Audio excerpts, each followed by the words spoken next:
Δεν θα σας απασχολήσω πολύ. Ευχαριστώ που μου δώσατε το λόγο. Θα ήθελα να... Δεν είναι όμως εδώ τα παιδιά, φύγανε. Θέλω να σας πω ότι είμαι συγκινημένη και έχω και πολύ τρακ. Για μένα είναι πολύ σημαντικό.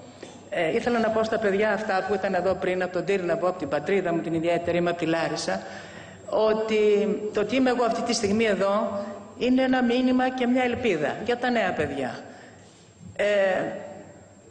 Έφυγα από τη Λάρισα, γεννήθηκα και μεγάλωσα στη Λάρισα σε μια οικογένεια που πέρασα φτωχά, δύσκολα.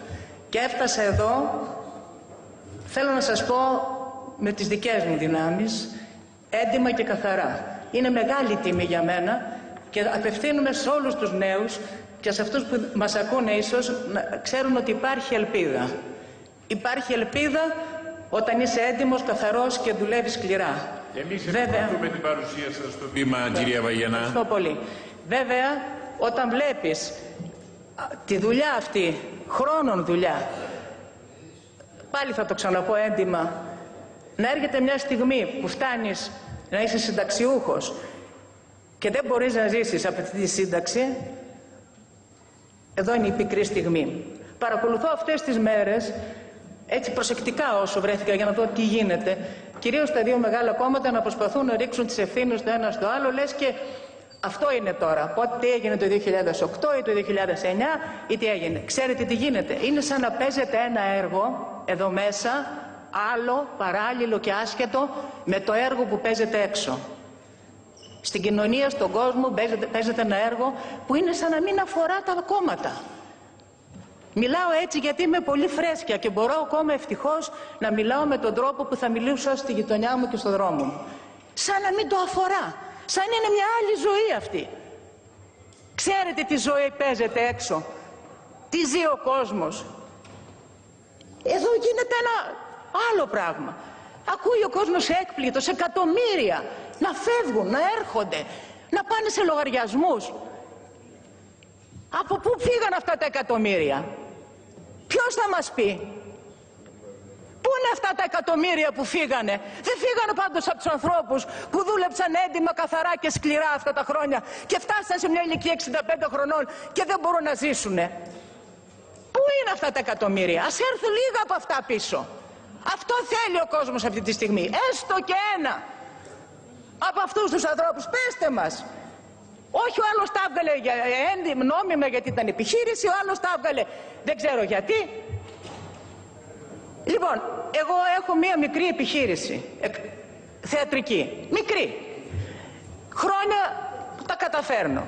Θα έπρεπε να χαίρομαι σήμερα που μπορώ να πληρώσω τους εργαζόμενους σε μένα με τόσο χαμηλό μισθό και μεροκάματο.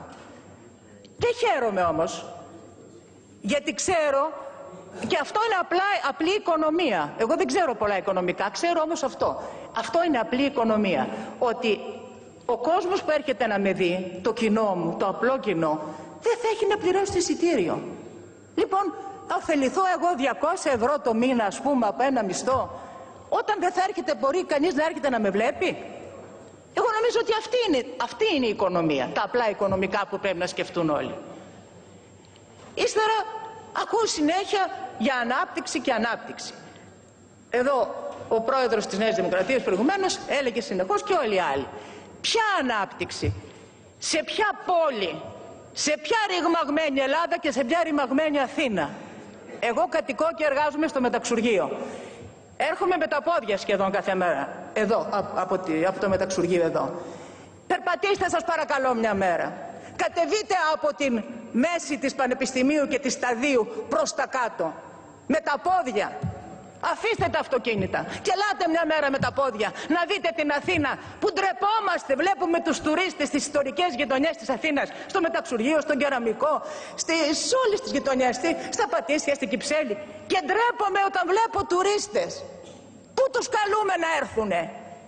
Σε ποια ρημαγμένη πόλη? Ποιος την κατάντησε αυτή την πόλη έτσι? Έλεγε η κυρία Διαματοπούλου, όταν ήταν αντιπολίτευση και είναι βουλευτής Α Αθηνών, ότι ο κύριος Καραμαλής έκανε γκέτο, είναι ο πρωθυπουργός που γκετοποίησε το κέντρο της Αθήνας. Το γκετοποίησε, ναι, συμφωνώ. Τι έγινε στη συνέχεια? Χειρότερο γκέτο.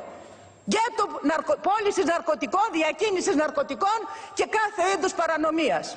Και δεν είναι θέμα οι μετανάστες μόνο. Και μην προσπαθήσετε να πείτε ότι εγώ, όπως μου είπαν και άλλη φορά, είμαι ρατσίστρια, δεν ξέρω εγώ. Δεν είναι αυτό. Έλλειψη οποιασδήποτε πολιτικής μεταναστευτικής, έλλειψη οποιασδήποτε κοινωνικής πολιτικής έφεραν την χώρα και την Αθήνα σε αυτή την κατάντια. Πώς θα αναπτυχθεί? Ο τουρισμός είναι η βαριά μας βιομηχανία. Αυτό λέτε συνέχεια. Πού να έρθουν οι τουρίστες? Σκύβω το κεφάλι κάθε φορά που βλέπω τουρίστες στο Θησίο και στον Κεραμικό. Περπατήστε μια μέρα. Λοιπόν, επειδή αυτά έχουν σχέση με τα οικονομικά μέτρα, διότι αυτή η κατάσταση θα φέρει έκρηξη κοινωνική, τη φέρνει ήδη, και προσέξτε, δηλαδή εγώ μπορεί να μην είμαι εδώ, μπορεί να είναι και τελευταία φορά, το πιθανότερο που ανεβαίνω σε αυτό το βήμα, όμως όσοι έχετε λίγη ευαισθησία, προσέξτε, γιατί όταν θα γίνει αυτή η έκρηξη, βέβαια κάποιοι θα πάνε να κρυφτούν πίσω από τα τείχη τα υψηλά των επαύλεων που έχουν κτίσει σε όλα τα προάστια και νομίζουν ότι εκεί πέρα θα είναι ασφαλής. Δεν θα είναι. Σας ευχαριστώ πολύ.